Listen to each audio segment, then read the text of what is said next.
ভাদ্র মাসের শেষ। আকাশ সারাক্ষণ থমথমে। মেঘের দল পুরোপুরি বিদায় নেয়নি। গ্রাম বাংলার শিবপুর নামক এক সুপ্রাচীন জনপদে তখন এক অদ্ভুত নীরব উত্তেজনা। এই গ্রামেরই সম্পন্ন গৃহস্থ জগদীশ মণ্ডলের একমাত্র কন্যা বিমলার আজ বিবাহ। বিয়েবাড়ির উঠোনটি বিশাল চাঁদোয়া আর কলাপাতার সজ্জায় ঝলমল করছে। শাঁখের আওয়াজ আর উলুধ্বনিতে উৎসবের মেজাজ। কন্যা বিমলা লাল বেনারসি আর সোনার গয়নায় সেজে পিঁড়িতে বসার জন্য প্রস্তুত। তার মা শোভাদেবী ঘন ঘন পিঁড়ির পাশে গিয়ে দেখছেন সব ঠিকঠাক আছে কিনা। পুরোহিত হরিমোহন ভট্টাচার্য মশাই তখন বেদির সামনে দাঁড়িয়ে মঙ্গলাচরণ শুরু করবেন। শুভলগ্ন পার হতে আর বেশি দেরি নেই। ঠিক সেই মুহূর্তে যখন চারপাশের গুঞ্জন তুঙ্গে, তখন হাঁপাতে হাঁপাতে একটি লোক ছুটে এলো। তার নাম পাঁচু, বর কার্তিকের গ্রামের দূর সম্পর্কের আত্মীয়। পাঁচুর গলার স্বর শুনে সবাই চমকে উঠল। সে হাঁটু গেড়ে বসে পড়ে কপালে হাত দিয়ে কেঁদে ফেলল। সর্বনাশ হয়ে গেছে মোড়ল মশাই, সর্বনাশ হয়ে গেছে মোড়ল মশাই, সর্বনাশ। জগদীশ মণ্ডল কাছে এলেন। কি হয়েছে পাঁচু, এমন হাঁপাচ্ছিস কেন? বলি বরযাত্রীরা কোথায়, এখনো আসছে না কেন? পাঁচু চোখ মুছে বলল, বরের নাম কার্তিক, সে পালিয়ে গেছে। এই বিয়ে করবে না সে। সে নাকি তার কাকার পাশের গায়ের মেয়েকে ভালোবাসে। ভোরে সে বাড়ি ছেড়ে পালিয়েছে, চিঠি লিখে রেখে গেছে, আমায় খুঁজে লাভ নেই, আমি আর আসবো না। মুহূর্তের মধ্যে সেই উৎসব মুখর উঠোনটি যেন এক হিমশীতল শ্মশানে পরিণত হলো। শাঁখ থেমে গেল, উলুধ্বনি থেমে গেল। শত শত গ্রামবাসী স্তম্ভিত। তাদের মুখে যেন কেউ সীসার প্রলেপ দিয়ে দিয়েছে।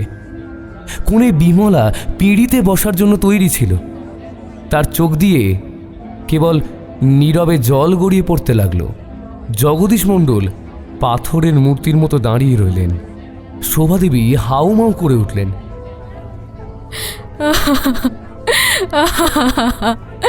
আমার মেয়েটার কি হবে গো?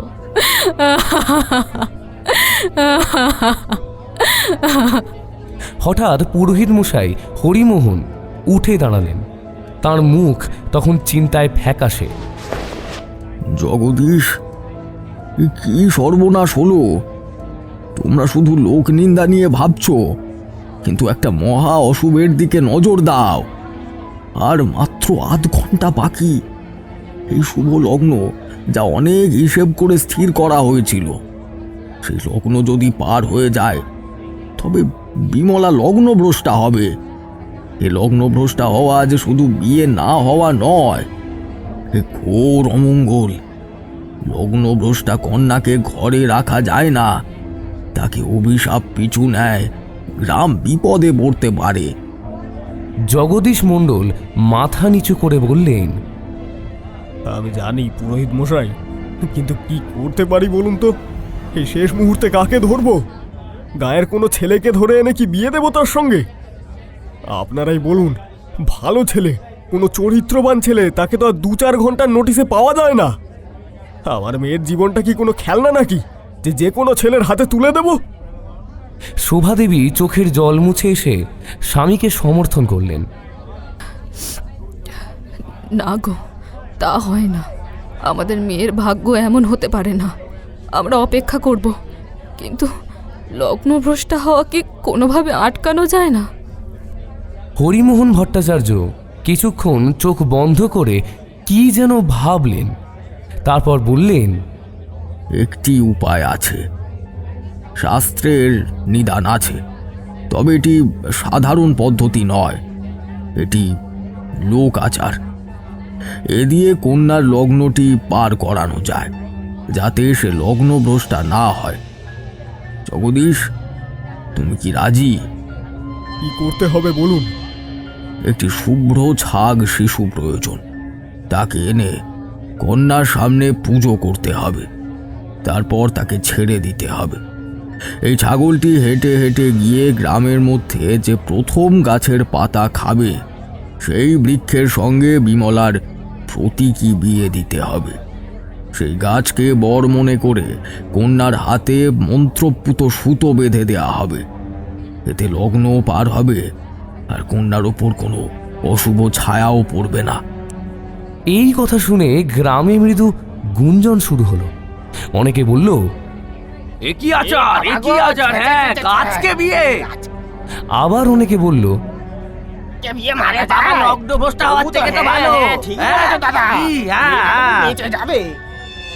জগদীশ মণ্ডল এক মুহূর্ত ভাবলেন, তারপর বললেন, এছাড়া আর উপায় কি?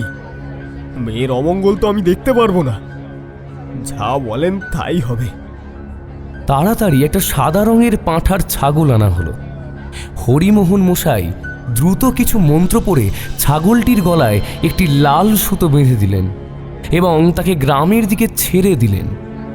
এই দৃশ্য অমৃতলাল গভীর মনোযোগ দিয়ে লক্ষ্য করলেন, যেন এটি ইতিহাসের এক জীবিত পাতা। ছাগলটি যেন নিজের ভাগ্য জানে। ধীর পায়ে সে এগিয়ে চলল। গ্রামের পথ, সরু আলপথ ধরে হাঁটতে হাঁটতে সে পৌঁছালো গ্রামের একেবারে শেষ প্রান্তে, যেখানে একটি সুবিশাল ঘন পাতার বটবৃক্ষ কালের সাক্ষী হয়ে দাঁড়িয়ে আছে। ছাগলটি সেই গাছের সামনে গিয়ে একবার দাঁড়ালো, তারপর মাটি থেকে বট গাছের একটি বড় শুকনো পাতা তুলে চিবোতে শুরু করলো। মুহূর্ত দেরি না করে হরিমোহন ভট্টাচার্য নির্দেশ দিলেন, বিমলাকে সেখানে আনা হলো। মন্ত্রপাঠে বটবৃক্ষের সঙ্গে বিমলার প্রতীকী বিয়ে সম্পন্ন হলো। বটগাছের গুঁড়িতে মন্ত্রপুত সুতো বেঁধে দেওয়া হলো এবং বিমলার হাতেও সেই সুতোর একটি অংশ বেঁধে দেওয়া হলো, যা তাকে লগ্নভ্রষ্ট হওয়ার অভিশাপ থেকে বাঁচালো। বটবৃক্ষের সঙ্গে বিমলার প্রতীকী বিয়ে হয়ে যাওয়ার পর কেটে গেছে একটি দিন। পরের দিন সকাল থেকেই পরিবর্তন শুরু। জগদীশ ও শোভাদেবী লক্ষ্য করলেন বিমলার আচরণে এক ধরনের ঔদাসীন্য ও আলস্য। সবচেয়ে অদ্ভুত পরিবর্তনটি দেখা গেল তার খাদ্যাভ্যাসে। বিমলা বরাবরই স্বল্পাহারী ছিল, কিন্তু দুপুরের আহারে তার যে ভঙ্গি দেখা গেল তা দেখে শোভাদেবী থমকে গেলেন। দিনের বেলা সকলে খেতে বসেছে। শোভাদেবী বিমলাকে লক্ষ্য করে বললেন, মা বিমলা, তোর কি শরীরটা খারাপ? কালকে ধকলে হয়তো দুর্বল লাগছে, একটু সাবধানে খাস মা।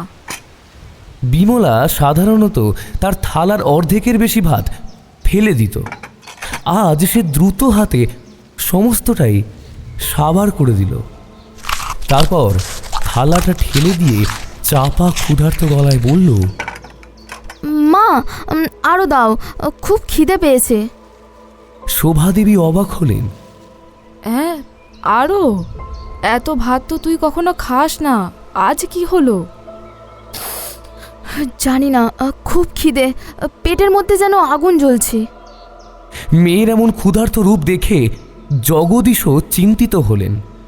তবে তিনি ভাবলেন হয়তো কালকের মানসিক ধকলের কারণেই এমনটা হচ্ছে। দে শোভা, আর একটু ভাত দে তো, শরীরটাতে একেবারে জোর নেই, কাল থেকে যা গেল। শোভাদেবী অনিচ্ছা সত্ত্বেও আরও খানিকটা ভাত দিলেন। বিমলা সেই ভাতও দ্রুত শেষ করে জল খেয়ে উঠে গেল। এর পরের কয়েকটা দিন এই অস্বাভাবিক খাদ্যাভ্যাস চলতেই থাকল। কেবল খাবারের পরিমাণ নয়, খাবারের প্রতি বিমলার আকর্ষণটাও যেন স্বাভাবিক ছিল না। বিশেষত মাছ মাংসের প্রতি তার আগ্রহ যেন বাড়াবাড়ি রকমের। একদিন সকালে জগদীশ চিন্ময় জেলের কাছ থেকে বেশ কিছু টাটকা রুই মাছ কিনে আনলেন। মাছগুলো উঠোনে রাখা বড় পিতলের গামলায় ছিল। বিমলা যে মাছের গন্ধ সহ্যই করতে পারত না, সে হঠাৎ রান্নাঘরের দরজা থেকে বেরিয়ে এসে এক পলকে মাছগুলোর দিকে তাকালো। তার দৃষ্টিতে কোনো স্বাভাবিক কৌতূহল ছিল না। সে দৃষ্টি ছিল যেন প্রলুব্ধ শিকারের দিকে তাকানো কোনো হিংস্র পশুর মতো। শোভাদেবী রান্নাঘরে মাছ কাটছিলেন। তিনি লক্ষ্য করলেন বিমলা দরজার চৌকাঠ ধরে দাঁড়িয়ে হাঁসফাঁস করছে। বিমলা, তুই এখানে কেন? মাছের আঁশটে গন্ধ তো তোর একদম সহ্য হয় না। বিমলা কোনো উত্তর দিল না। তার চোখ তখনও গামলার দিকে স্থির। শোভাদেবী মাছ কাটতে কাটতে হঠাৎ মনে হলো মশলার কৌটোটা রান্নাঘরের শেষ প্রান্তে রাখা আছে। তিনি ঘুরতেই দেখেন বিমলা মেঝেতে বসে পড়েছে। বিমলা মাছের গামলার পাশে হাঁটু গেড়ে বসে কাঁচা মাছগুলোর দিকেই ঝুঁকে আছে। শোভাদেবী কিছু বোঝার আগেই দেখলেন বিমলা হাঁ করে একটি বড় মাছের গায়ের খানিকটা মাংস দাঁত দিয়ে ছিঁড়ে নিয়ে কামড়ে ধরল। কাঁচা আঁশটে রক্ত তখন তার মুখের কোণে লেগে আছে। শোভাদেবী ভয়ে এবং ঘৃণায় চিৎকার করে উঠলেন। ও মা গো, ও বিমলা, কি করছিস তুই? ছি ছি ছি, কাঁচা মাছ খাচ্ছিস? বিমলা দ্রুত মাথা তুলে মায়ের দিকে তাকালো। তার চোখে তখন এক ভয়ঙ্কর অচেনা দীপ্তি, মুখ ভর্তি কাঁচা মাছের মাংস। সে মৃদু হাসল। সে হাসি বিমলার ছিল না। খুব ভালো লাগছে মা, মিষ্টি। শোভাদেবীর সর্বাঙ্গ কেঁপে উঠল। তিনি দ্রুত হাতে বিমলাকে টেনে তুলে স্নানঘরে নিয়ে গেলেন এবং তার মুখ পরিষ্কার করালেন। এই ঘটনা তিনি তৎক্ষণাৎ জগদীশকে বলতে পারলেন না। ভয় তাকে যেন বাকরুদ্ধ করে দিয়েছিল। এর পরের ঘটনাগুলো আরও উদ্বেগজনক। সন্ধ্যার পর গ্রামে তখন আলো আঁধারির খেলা। গ্রামের পথে জোনাকিরা নিজেদের বার্তা বহন করছে। বিমলা কোনো কারণ ছাড়াই তার চুল খুলে আলুলায়িত কেশে একা একা উঠোনে ঘুরে বেড়ায়। তার এই উদাসীন ঘোরাঘুরি দেখে পাড়ার দু একজন মহিলাও মুখ টিপে টিপে বলা বলি শুরু করতে লাগলো। একদিন সন্ধ্যায় পাশের পাড়া থেকে রাধা মাধবের মন্দিরের প্রসাদের থালা এলো মণ্ডল বাড়িতে। মন্দিরের পূজারী নিজেই নিয়ে এসেছেন। প্রসাদের থালাটি যেই না উঠোনে রাখা হলো, অমনি বিমলা যে ঘরে বসেছিল সে যেন বিদ্যুৎস্পৃষ্ট হলো। সে আতঙ্কে চিৎকার করে উঠল এবং ভয়ে পিছোতে শুরু করল।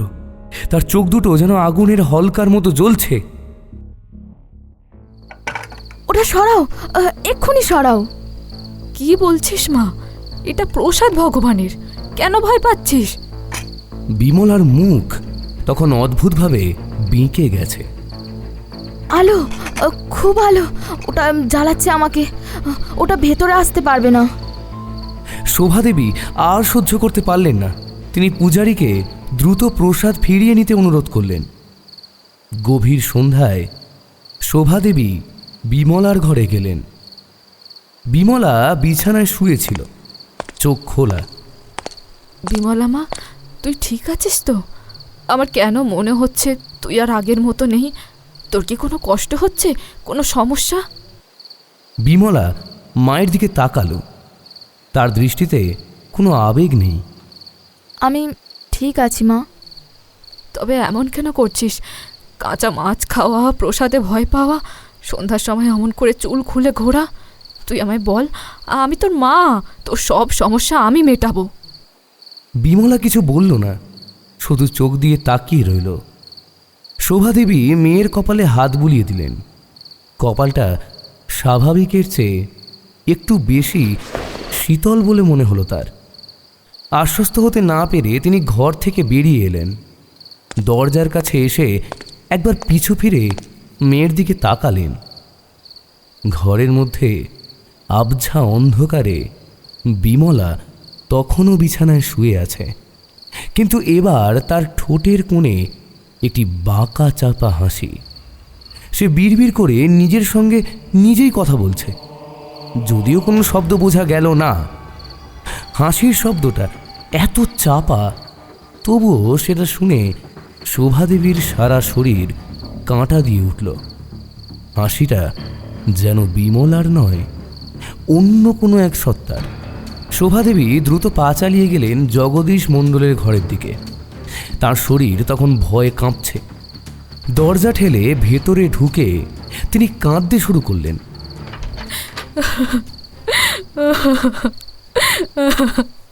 ওগো, তুমি শুনে যাও, তুমি আমার কথা শোনো। আমার বিমলাকে কেউ যেন কেড়ে নিয়েছে। ও আর আমাদের মেয়ে নেই।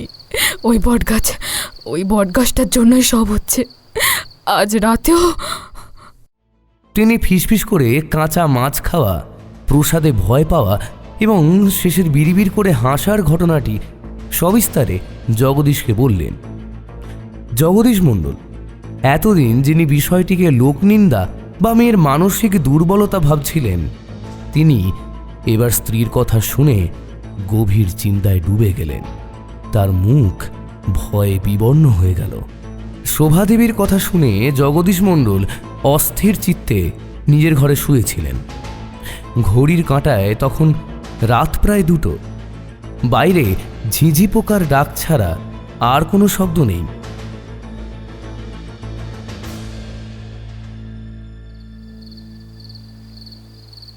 শোভার দুশ্চিন্তার বিমলার অদ্ভুত হাসি, এই দুইয়ের ধাক্কায় তার চোখে ঘুম আসছিল না। হঠাৎ তার কানে এক অদ্ভুত কুটকুট শব্দ এলো, যেন কোনো ধারালো দাঁত শক্ত কাঠের উপর দিয়ে ঘষা হচ্ছে। জগদীশ মশাই খাটে উঠে বসলেন। শব্দের উৎস লক্ষ্য করে জানালার দিকে তাকালেন। বাইরে গাঢ় অন্ধকার ছাড়া আর কিছুই দেখা গেল না। তিনি যখন ভাবতে শুরু করেছেন এটা হয়তো ইঁদুর, ঠিক তখনই একটা দীর্ঘ ছায়া দ্রুত জানালার সামনে দিয়ে বেরিয়ে গেল। ছায়াটা মানুষের মতো, কিন্তু গতিটা অস্বাভাবিক মসৃণ। তিনি আর দেরি করলেন না। বুক ধড়ফড় করছিল তার। টর্চটা হাতে নিয়ে ঘর থেকে বেরিয়ে এলেন। বারান্দায় এসে জগদীশ দেখলেন বিমলা। হ্যাঁ, বিমলা। সে ধীর পায়ে সিঁড়ি দিয়ে নিচে নেমে যাচ্ছে। তার পরনে একটা সাদা শাড়ি, চুল খোলা, আর তার হাঁটার ভঙ্গিটা যেন মাটিতে পা পড়ছে না, হাওয়ায় ভেসে চলেছে। জগদীশ প্রথমে ভাবলেন মেয়েটা হয়তো ঘুমের ঘোরে চলছে, যাকে স্বপ্নচারণ বলে। বিমলা, ও বিমলা, কোথায় যাচ্ছিস? কোনো সাড়া নেই। বিমলা সেই একই ধীর উদ্দেশ্যহীন গতিতে হেঁটে চলেছে। মা বিমলা রে, দাঁড়া, আরে কথা বল মা, বিমলা। তৃতীয়বার ডাকার পরেও কোনো উত্তর না পেয়ে জগদীশের মনে এক তীব্র ভয় জাগল। তিনি দ্রুত পা চালালেন মেয়ের পিছু পিছু। বিমলা বাড়ির দরজা খুলে বাইরে বেরিয়ে গেল। তার বাবা দেখলেন মেয়েটা যেন এক ঘোরের মধ্যে রয়েছে। জগদীশ মণ্ডল, যিনি দিনের আলোয় গ্রামের প্রধানদের একজন, আজ রাতের অন্ধকারে নিজের মেয়ের পিছনে ছুটছেন, যেন তিনি নিজেই কোনো রহস্যময় খেলার পুতুল। অন্ধকার গ্রামের পথে টর্চের ক্ষীণ আলোয় তিনি দেখলেন বিমলা সোজা গিয়ে গ্রামে সেই পুরনো চৌমাথা রাস্তায় দাঁড়ালো। চারপাশে বন জঙ্গল আর বাঁশঝাড়ের জমাট অন্ধকার। হঠাৎ বিমলা বাঁদিকে ঘুরল এবং দ্রুত একটি বিশাল শাখা পোশাখা ছড়ানো আম গাছের দিকে এগিয়ে গেল। সেই গাছটির উঁচু ডালে একটা পেঁচা নিশ্চিন্তে বসেছিল। যা দেখলেন তাতে জগদীশ মণ্ডলের রক্ত হিম হয়ে গেল। বিমলা মাটি থেকে এক লাফে প্রায় অবিশ্বাস্য দ্রুততায় গাছের কাণ্ড বেয়ে উপরে উঠে গেল।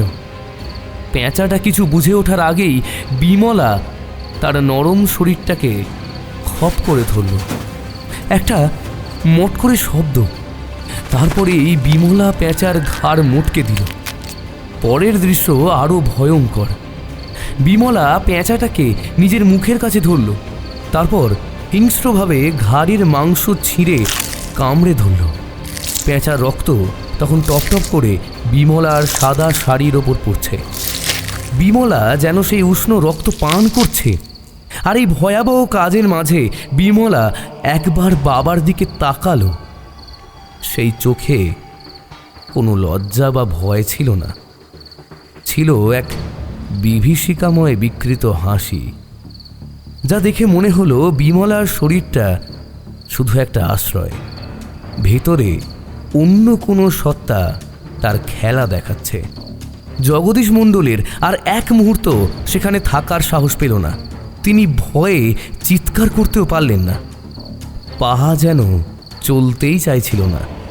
তবুও তিনি সর্বশক্তি দিয়ে ঘুরে দৌড় লাগালেন বাড়ির দিকে। তার সমস্ত যুক্তিবাদ, সমস্ত সাহস সেই পৈশাচিক হাসির সামনে চূর্ণ বিচূর্ণ হয়ে গিয়েছিল। তিনি ঘরে ফিরে এসে হাঁপাচ্ছেন, ভয়ে তার শরীর কাঁপছে, যেন তীব্র শীতের মধ্যেও তিনি বরফ ছুঁয়ে ফেলেছেন। ঠিক তার মিনিট খানেক পরে জগদীশ শুনলেন প্রধান দরজা খুলে যাওয়ার শব্দ হলো। তারপর সিঁড়িতে ধীর পদশব্দ। বিমলা। সে আবার ঘরে এসে ঢুকল এবং নিজের বিছানায় গিয়ে শুয়ে পড়ল, ঠিক যেন কিছু হয়নি। তার মুখে লেগে থাকা রক্তের দাগ বা তার কাপড়ের উপরের রক্তের ছাপগুলিও যেন এই গভীর রাতের আবছা আলোয় আরও স্পষ্ট হয়ে উঠল। বিমলা ঘুমিয়ে পড়ল, কিন্তু জগদীশ মণ্ডলের চোখে সেই রাত আর ঘুম এলো না। তিনি নিশ্চিত হলেন এ তার মেয়ে নয়, এ এক প্রেতাত্মা। পরদিন সকালে এর একটা ব্যবস্থা করতেই হবে। পরদিন সকালে জগদীশ মণ্ডল এক মুহূর্ত আর দেরি করলেন না। তার চোখে রাতের সেই বীভৎস দৃশ্য তখনও জলজল করছে। নিজের কন্যা আর তার চোখের সামনে শুয়ে থাকা রক্ত মাখা শরীর, এই দুটির মধ্যেকার ফারাক যেন তিনি কিছুতেই মেলাতে পারছিলেন না। সূর্য ওঠার আগেই তিনি লোক পাঠালেন ভৈরবচরণ ভট্টাচার্যের কাছে।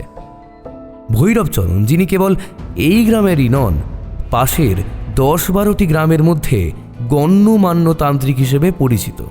তার অলৌকিক ক্ষমতা, শাস্ত্রজ্ঞান এবং নির্ভুল নিদান, এসবের ওপর গ্রামবাসীর অগাধ বিশ্বাস। লোকে তাকে সমীহ করে, ভয়ও পায় কিছুটা। লোক মারফত খবর পেয়ে ঘণ্টাখানেকের মধ্যেই ভৈরবচরণ এলেন। তার পরনে একটা সাদা ধুতি, খোলা গায়ে সাদা পৈতা, কপালে 3টি আঙুলের ছাপ দেওয়া বিভূতির তিলক, চোখে শান্ত গভীর দৃষ্টি। জগদীশ মণ্ডল তাকে দেখেই ছুটে গিয়ে প্রণাম করলেন।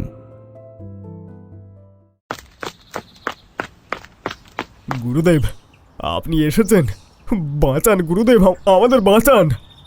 সে আর আমাদের বিমলা নেই, সে এক অন্য বিভীষিকা এখন। ভৈরবচরণ জগদীশের কাঁধে হাত রাখলেন। সে স্পর্শ ছিল প্রশান্তিদায়ক, কিন্তু অত্যন্ত দৃঢ়। শান্ত হও জগদীশ, অধীর হলে কোনো সমস্যার সমাধান হয় না। কাল রাত্রে যা ঘটেছে শোভার মুখে কিছুটা শুনেছি, তুমি সব খুলে বলো, কিন্তু ভয় পেও না।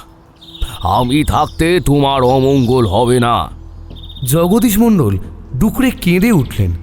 রাতের সমস্ত ঘটনা, দরজা খুলে মেয়ের বেরোনো, আম গাছে দ্রুত আরোহণ, পেঁচা শিকার ও তার রক্তপান, সব হাঁপাতে হাঁপাতে তিনি বর্ণনা করলেন। বলতে বলতে তার গলা কাঁপছিল। বারবার তিনি থমকে যাচ্ছিলেন আতঙ্কে।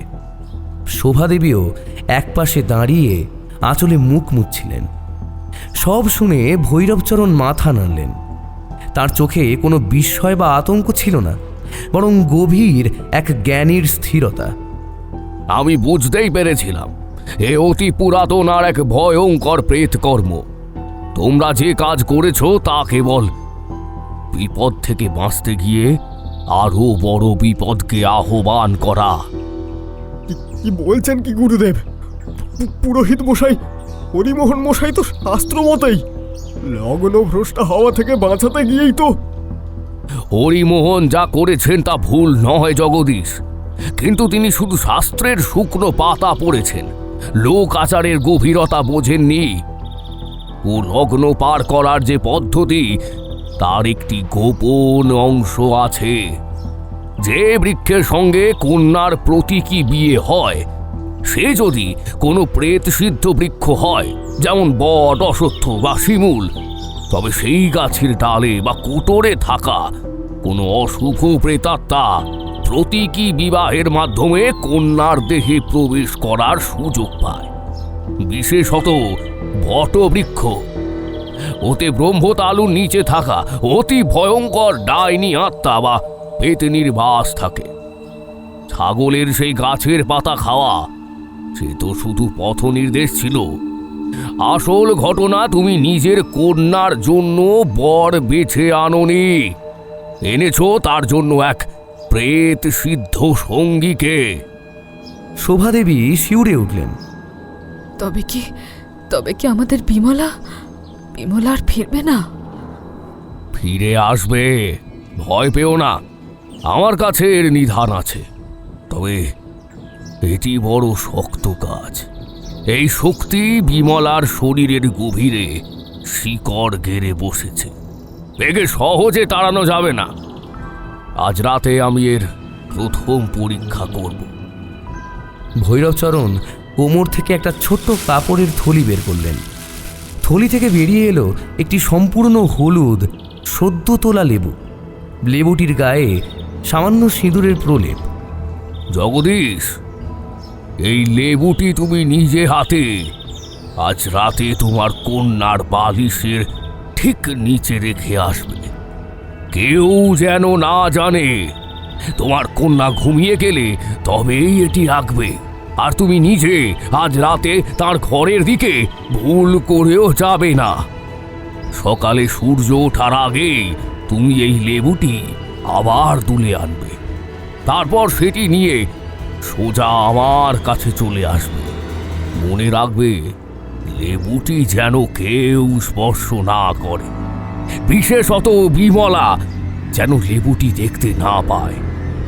জগদীশ মণ্ডল লেবুটি হাতে নিলেন। লেবুটি স্বাভাবিকের চেয়ে সামান্য শীতল বলে মনে হলো। গুরুদেব, বলি এতে কি হবে? এই লেবু? এই লেবু, এর মধ্যে রয়েছে মন্ত্রপুত শক্তি, যা সেই অপদেবতার সামান্য স্পর্শের চিহ্ন ধারণ করবে। এর রং, এর ঘনত্ব সব কিছুই বলে দেবে তোমার কন্যার দেহে কোনো শক্তি বাসা বেঁধেছে এবং তার শক্তি ঠিক কতখানি। একেই বলে প্রারম্ভিক নিধান। তুমি যাও, কোনো চিন্তা করো না, আমি এখানে কাছাকাছি আছি। সকালে এসো। জগদীশ মণ্ডল ভৈরবচরণের কথা মেনে নিলেন। তার মনে একটা মিশ্র অনুভূতি, ভয় আর সেই সঙ্গে ক্ষীণ এক আশার আলো। এই অলৌকিক উপায়ই হয়তো তার একমাত্র কন্যার জীবন বাঁচাবে। আপনার যা আদেশ তাই হবে। আপনি আমার মান রক্ষা করুন। জগদীশ মণ্ডল অস্থির চিত্তে অপেক্ষা করতে লাগলেন। রাতের খাবার সেরেই তিনি বিমলার ঘরে একবার উঁকি দিয়ে এলেন। বিমলা তখন অঘোরে ঘুমোচ্ছে। এতদিনের মানসিক ধকলের পর তার ঘুম স্বাভাবিকের চেয়েও গভীর মনে হলো। গভীর রাত যখন প্রায় 3টে ছুঁই ছুঁই, তখন চারপাশ একদম শান্ত। জগদীশ মণ্ডল চুপি চুপি ঘরে ঢুকলেন। তার হাতে সেই হলুদ লেবুটি, যা এখন সামান্য শীতল। তিনি সাবধানে বিমলার বালিশের নিচে লেবুটি রেখে দিলেন। লেবুটি রাখতেই তার মনে হলো বালিশের নিচে যেন এক ঝলক ঠান্ডা স্রোত অনুভব করলেন তিনি। কাজটি শেষ করে তিনি দ্রুত ঘর থেকে বেরিয়ে এলেন এবং সেই রাতে আর ভুল করেও মেয়ের ঘরের দিকে তাকালেন না। পরের দিন সকাল, সূর্য ওঠার আগেই জগদীশ মণ্ডল ঘুম থেকে উঠলেন। ভৈরবচরণের নির্দেশ ছিল সূর্য ওঠার আগে লেবুটি নিয়ে তার কাছে পৌঁছতে হবে। বুক দুরুদুরু করতে করতে তিনি বিমলার ঘরে ঢুকলেন। বিমলা তখনও গভীর ঘুমে আচ্ছন্ন। জগদীশ দ্রুত বালিশের নিচে হাত দিলেন। লেবুটি বের করে আনতেই তিনি শিউরে উঠলেন। লেবুটি আর হলুদ নেই, সম্পূর্ণ কালো হয়ে গেছে, যেন কোনো আলকাতরার মধ্যে ডুবিয়ে রাখা হয়েছিল। তার ওপরের সিঁদুরের প্রলেপও যেন কালোর মধ্যে মিশে একটা বিকৃত রূপ নিয়েছে। লেবুটির শীতলতাও এখন নেই, বরং সেটা অস্বাভাবিক গরম, যেন ভিতরে কেউ আগুন দিয়ে গেছে। আতঙ্কে তার হাত কাঁপতে লাগলো। তিনি লেবুটিকে সাবধানে একটি শাল পাতায় মুড়ে দ্রুত বেরিয়ে এলেন। ভৈরবচরণ ভট্টাচার্য ততক্ষণে গ্রামের প্রান্তে একটি ছোট্ট মন্দিরের কাছে অপেক্ষা করছেন। জগদীশ মণ্ডল তার সামনে হাঁপাতে হাঁপাতে লেবুটি নামিয়ে রাখলেন। গুরুদেব, গুরুদেব দেখুন, দেখুন লেবুটা কেমন কালো হয়ে গেছে গুরুদেব। ভৈরবচরণ লেবুটির দিকে এক পলক তাকালেন। তার চোখে কোনো বিস্ময় ছিল না, কেবল ছিল এক গভীর দৃঢ়তা। তিনি কোনো কথা না বলে লেবুটি হাতে নিলেন। লেবুটি স্পর্শ করতেই তার কপালে গভীর রেখা দেখা গেল। তিনি দীর্ঘশ্বাস ফেলে জগদীশকে বললেন, আমি বুঝতেই পেরেছিলাম এ অতি ভয়ঙ্কর এক অশুভ শক্তি। এ সাধারণ পেতনি বা শাকচুন্নির কাজ নয় জগদীশ, এ প্রেত সিদ্ধ ডাইনির কাজ। এর ক্ষমতা অনেক গভীর, অনেক পুরনো। লেবুর এই বর্ণ পরিবর্তনই তার প্রমাণ। এই শক্তির হাত থেকে মুক্তি পেতে গেলে বড় কাজ করতে হবে। ভৈরবচরণ শান্তভাবে জগদীশের দিকে তাকালেন। তুমি এখন বাড়ি ফিরে যাও। তোমার স্ত্রীকে বলো সাবধানে থাকতে। বিমলাকে এই মুহূর্তে কিছু যেন আবার করতে যেও না। আজ সারাদিন তোমরা দুজনেই সতর্ক থেকো। বিশেষত সন্ধ্যার পর ঘরের দরজা জানালা বন্ধ রাখবে। আমি আজ রাতে আসব। আজ রাতেই এই প্রেতাত্মার সঙ্গে আমার প্রথম সম্মুখ সমর। রাত গভীর হল। জগদীশ মণ্ডলের বাড়িতে তখন নীরবতা। শোভাদেবী এবং জগদীশ দুজনেই তাঁদের ঘরের দরজার কাছে নিঃশব্দে দাঁড়িয়ে। ভৈরবচরণের কথা মতো সব দরজা জানালা বন্ধ করা হয়েছে। তাঁদের চোখে ভয় আর বুকে ক্ষীণ আশা সবকিছুই যেন এক বিন্দুতে এসে মিশে গেছে। ঘড়ির কাঁটা তখন প্রায় 12টা ছুঁয়েছে। ঠিক তখনই বাইরের দরজায় মৃদু করাঘাত হলো। ভৈরবচরণ ভট্টাচার্য এলেন। তার হাতে একটি মাটির প্রদীপ, অন্য হাতে ঝোলা। তিনি কোনো কথা না বলে উঠোনে পা রাখলেন।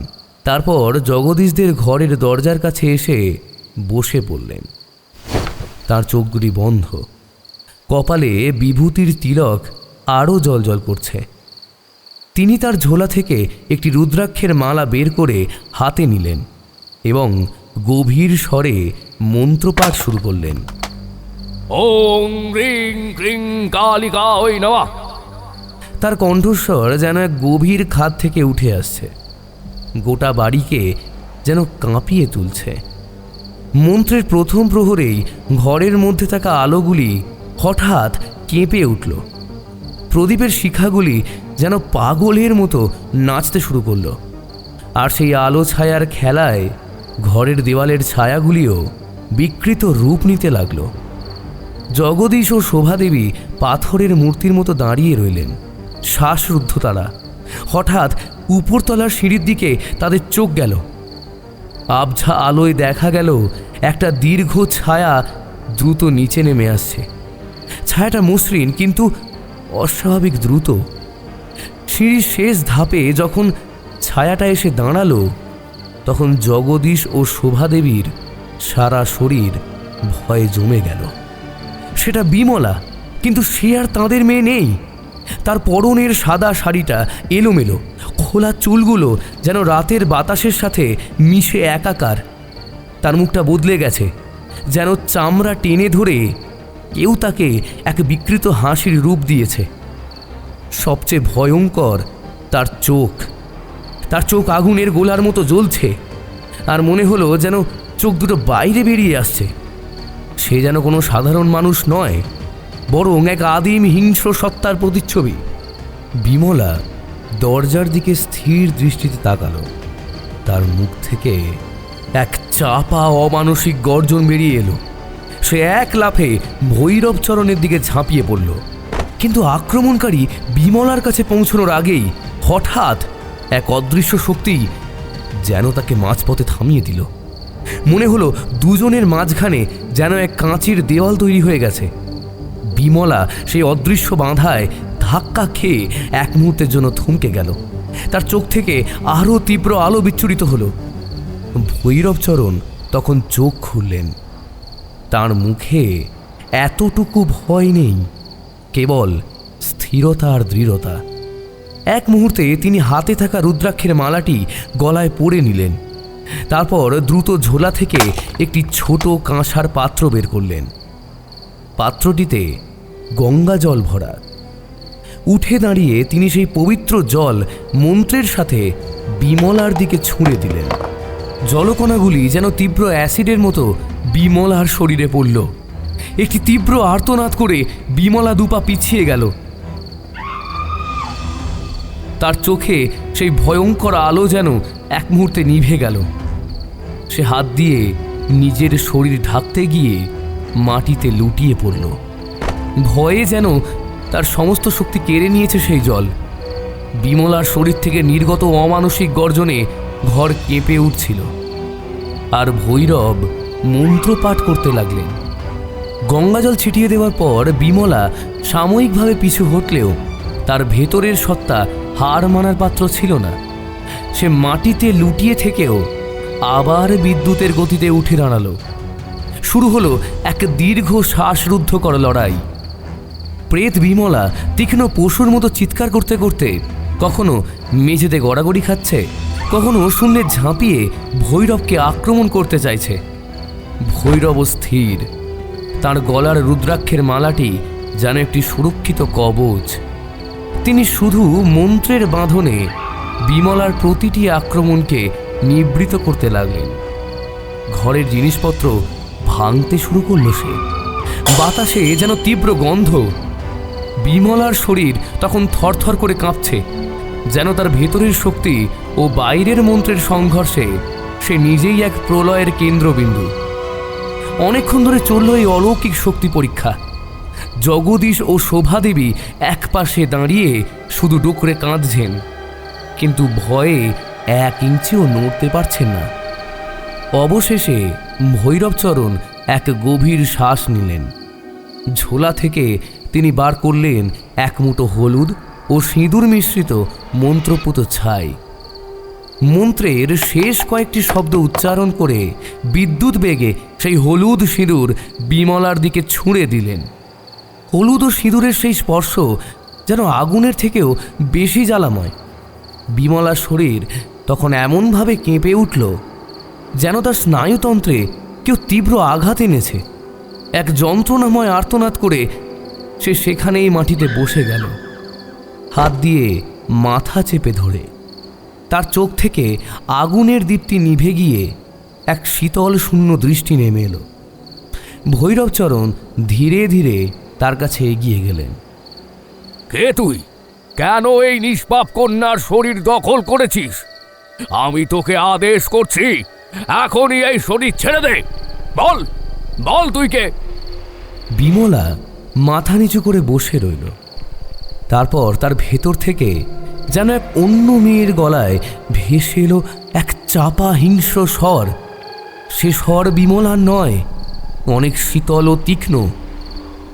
একে একে আমি ছাড়বো না। আমি এর ঘাড় মটকাবো। এর পুরো পরিবারকে আমি শেষ করে দেব। ভৈরবচরণের কপালে চিন্তার রেখা গভীর হলো। কিন্তু কেন?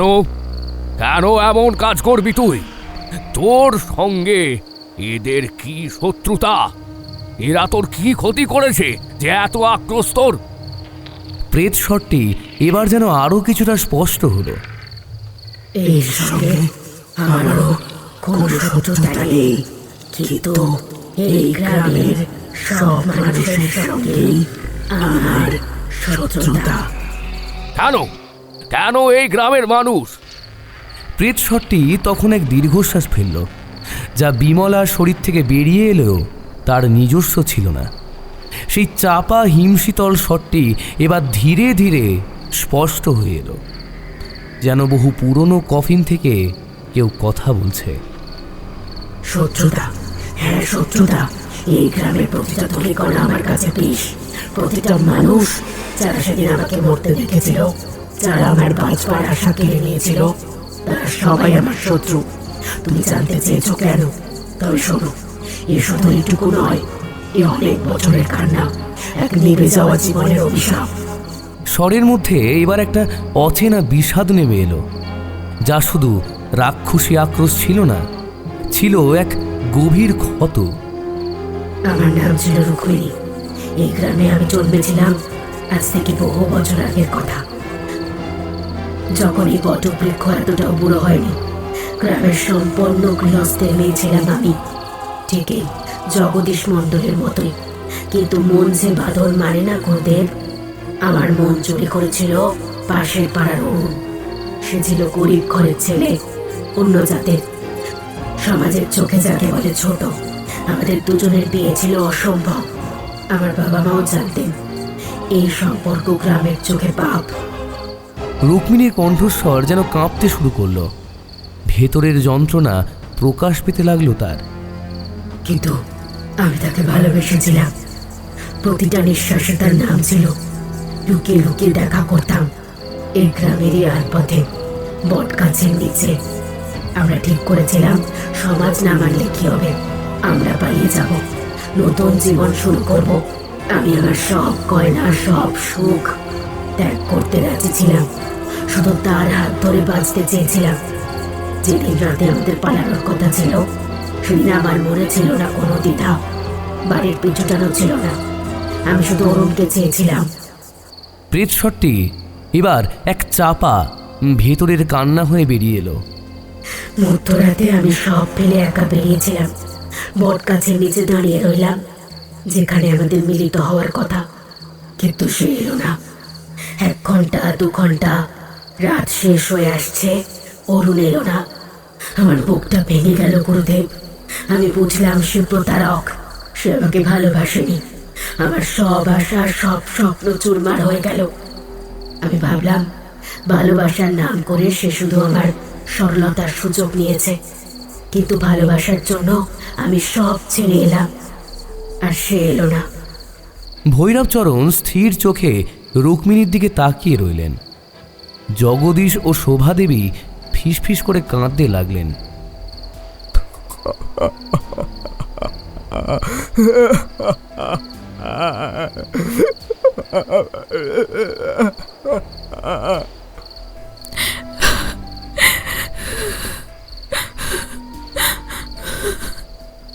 কিন্তু সকালে যখন গ্রামে কানাকানি শুরু হলো, তখন আমি সত্যিটা জানতে পারলাম। অরুণ প্রতারক ছিল না, সে পালাতে চেয়েছিল। কিন্তু গ্রামের মোড়ল আর পঞ্চায়েত, যারা সমাজ রক্ষার নামে নিজেদের অহংকার বাঁচায়, তারা জানতে পেরেছিল। তারা অরুণকে, তার মা বাবাকে, সবাইকে এত অত্যাচার করলো, এত ভয় দেখালো যে তারা শেষ রাতের আগেই গ্রাম ছেড়ে পালিয়ে যেতে বাধ্য হলো। অরুণ নাকি আমার জন্য একটা চিরকুট রেখে গিয়েছিল, যাতে লেখা ছিল, আমি তোমাকে ভালোবাসলেও তোমাকে সমাজের হাতে তুলে দিতে পারবো না। আমার মা বাবাকে বাঁচাও, আমি যাচ্ছি, তুমি ভালো থেকো। রুক্মিণীর স্বর এখন ঘৃণায় তীক্ষ্ণ। কিন্তু আমি তো তাকে ভালো থাকতে দিতে আসিনি গুরুদেব। আমার জন্য সে ঘর ছাড়লো, আর আমি তখন লগ্নভ্রষ্টা। আমার জীবনের সব আলো নিভে গিয়েছিল। তখন আমার মনে শুধু একটা প্রতিশোধের আগুন জ্বলেছিল। যারা এই অন্যায় করলো, যারা দুটো নিষ্পাপ মানুষকে আলাদা করলো, যারা আমাকে বাঁচতে দিল না, তাদের এই সমাজে বেঁচে থাকার অধিকার নেই। সেদিনই এই বটবৃক্ষের এক ডালে আমি ছড়িয়ে পড়লাম। আমার শরীরটা এখানে শেষ হলো, কিন্তু আমার আত্মা যায়নি। এই বট গাছের কোটরে, তার প্রতিটা শাখায় আমার আত্মা রয়ে গেল। বহু বছর আমি অপেক্ষা করেছিলাম প্রতিশোধের একটা সুযোগে। রুক্মিণী শান্ত কিন্তু হিংস্রভাবে বললেন, আর তারপর এই গ্রামেরই মেয়ে বিমলা যখন লক্ষ্যভ্রষ্টা হওয়া থেকে বাঁচতে এই বটবৃক্ষের প্রতীকী বর হিসেবে বরণ করলো, তখন আমার অভিশাপ পূর্ণ হলো। বটবৃক্ষ আমার আশ্রয়। প্রতীকী বিবাহের মাধ্যমে আমি গাছ থেকে নেমে বিমলার কাঁধে চেপে বসলাম। এখন ওর শরীর আমার, আর এই শরীরের মাধ্যমেই আমি এই গ্রামের মানুষের ওপর প্রতিশোধ নেব, যার জন্য আমি কখনো আমার ভালোবাসার মানুষের সাথে মিলিত হতে পারিনি। রুক্মিণী, আমি তোমার সব কথা শুনেছি। তোমার ওপর যে অন্যায় হয়েছে তার তুলনা নেই। সমাজ তোমাদের ভালোবাসাকে স্বীকৃতি দেয়নি। তোমার প্রিয়জনকে তোমাদের থেকে কেড়ে নিয়েছে। তোমার যন্ত্রণা গভীর, তোমার ক্রোধ ন্যায্য। তুমি কি একবারও ভেবে দেখেছ এই গ্রামে কত শত নিষ্পাপ মানুষ তোমার এই ক্রোধের শিকার হবে? আর সবচেয়ে বড় কথা, এই যে কন্যা বিমলা, সে তো জন্মানোর আগেও তোমার এই কষ্টের কথা জানতো না। যে হাত তোমার প্রেমিকের জন্য প্রতীক্ষা করছিল, সেই হাত এখন নির্দোষের রক্তে ভিজে যাচ্ছে। এতে কি তোমার সত্যিকারের শাস্তি মিলবে? প্রেতস্বরটি তীব্রভাবে মাথা নেড়ে বলল, শান্তি? কিসের শান্তি? আমার সব শেষ করে দেওয়ার পর তোমরা শান্তির কথা বলছো? না, আমি থামবো না। এই গ্রামের সব মানুষ তারা আজ শান্তিতে ঘুমোচ্ছে, কিন্তু আমাকে ঘুমোতে দেয়নি। প্রতিশোধ, আমি শুধু প্রতিশোধ চাই। প্রতিশোধে কখনো আত্মা মুক্তি পায় না রুক্মিণী। প্রতিশোধ শুধু আরো কঠিন বাঁধন তৈরি করে। তুমি যাকে শাস্তি দিচ্ছ সেই বিমলা নয়, সে শুধু তোমার পুরনো শত্রুদের বংশধর বা প্রতিবেশী। তোমার আক্রোশ তোমার নিজের ভালোবাসাকে, তোমার প্রেমিকের স্মৃতিকেও কলুষিত করছে। ভেবে দেখো, অরুণ কি এটাই চাইতো? সে তো পালিয়ে গিয়েছিল শুধু তার বাবা মাকে বাঁচাতে। সে তো তোমার জন্য চিরকুটও লিখে গিয়েছিল। সে তোমাকে ভালো থাকতে বলেছিল। তোমার আত্মা কি অনন্তকাল এই আক্রোশের বোঝা নিয়ে ঘুরবে? এই অভিশাপ তোমার নিজের ওপরই ফিরছে। প্রেতস্বরের মধ্যে এবার একটা দোলাচল দেখা গেল। বিমলার চোখ থেকে সেই আগুনের দীপ্তি খানিকটা স্তিমিত হয়ে এলো। তবে তবে আবার কি হবে? আমি কি চিরকাল এরকম অনন্তকাল পর্যন্ত এই গাছে ভূত হয়ে বেঁচে থাকবো? আমি আর কিচ্ছু পাবো না? অনন্তকাল পর্যন্ত কি আমাকে ভাবে ভোগ করতে হবে কষ্ট? ভৈরবচরণের মুখমণ্ডল করুণায় ভরে উঠল। না রুক্মিণী, তোমার মুক্তি আছে। আমি তোমার মুক্তির ব্যবস্থা করব।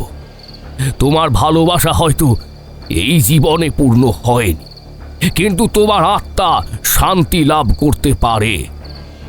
তুমি এই নিষ্পাপ কন্যা শরীর ছেড়ে দাও। আমি তোমায় প্রতিশ্রুতি দিচ্ছি, আগামী পূর্ণিমা রাতে তোমার ওই বট গাছের নিচে বৃহৎ যজ্ঞ হবে। সেই যজ্ঞের পবিত্র আগুনে তোমার সমস্ত ক্রোধ, সমস্ত যন্ত্রণা শুদ্ধ হয়ে যাবে। তারপর তোমার আত্মা মুক্তি পাবে। প্রেত লোক আর মৃত্যু লোকের মাঝে তোমায় আর ভেসে থাকতে হবে না। প্রেতস্বরটি কিছুক্ষণ স্তব্ধ হয়ে রইল। তারপর এক দীর্ঘ শীতল শ্বাস বেরিয়ে এলো বিমলার শরীর থেকে। বেশ, তাহলে ঠিক আছে, এই মেয়েকে আমি ছেড়ে দেব। এই কথা বলার সঙ্গে সঙ্গে ভৈরবতান্ত্রিক নিজের হাত থেকে রুদ্রাক্ষের মালাটি খুলে সযত্নে ঝোলার ভেতর ভরে রাখলেন। রুদ্রাক্ষের কবচ সরে যেতেই বিমলার শরীর থেকে সেই অশুভ সত্তার শেষ বাঁধনটুকু যেন ছিঁড়ে গেল। পর মুহূর্তেই বিমলা এক দীর্ঘশ্বাস ফেলে মেঝেতে অজ্ঞান হয়ে পড়ে গেল। জগদীশ মণ্ডল ও শোভাদেবী দ্রুত ছুটে এলেন। ভৈরবচরণ তাদের আশ্বস্ত করলেন। গুরুদেব, কি হলো? আমার মেয়ে? ও কি বেঁচে আছে? শান্ত হও, এখন সে ঘুমোচ্ছে। তার শরীর থেকে অশুভ শক্তি বেরিয়ে গেছে, কিন্তু তার ক্ষতটা গভীর। তোমরা পূর্ণিমা পর্যন্ত অপেক্ষা করো। পূর্ণিমা এই বটবৃক্ষের তলায় এটি বিশেষ যজ্ঞের পর সব ঠিক হয়ে যাবে। তার আগে তোমরা তাকে সাবধানে রেখো। তারপর আর মণ্ডল পরিবারে সেরকম কোনো উপদ্রব হলো না। বিমলা ধীরে ধীরে স্বাভাবিক হতে শুরু করল। ভৈরবচরণের নির্দেশ মতো গ্রামের প্রান্তে সেই বটগাছের নিচে বড় করে যজ্ঞ করা হলো। যজ্ঞের শেষে বিমলা সেই রাত থেকে সম্পূর্ণ সুস্থ হয়ে গেল। তার মুখের সেই বিকৃত হাসি মিলিয়ে গেল। ফিরে এলো তার স্বাভাবিক লাবণ্য। গ্রামের লোকেরা ভৈরবতান্ত্রিকের নামে জয় জয়কার করতে লাগলো, কিন্তু ভৈরবতান্ত্রিক মুচকি হেসে দিগন্তের দিকে তাকিয়ে রইলেন। এই পৃথিবীতে রুক্মিণীর মতো কত আত্মা যে কষ্টকর আক্রোশে ফেঁসে রয়েছে প্রেতলোক আর এই মৃত্যুলোকের মাঝে, সে কথা হয়তো শুধু তিনিই জানতেন।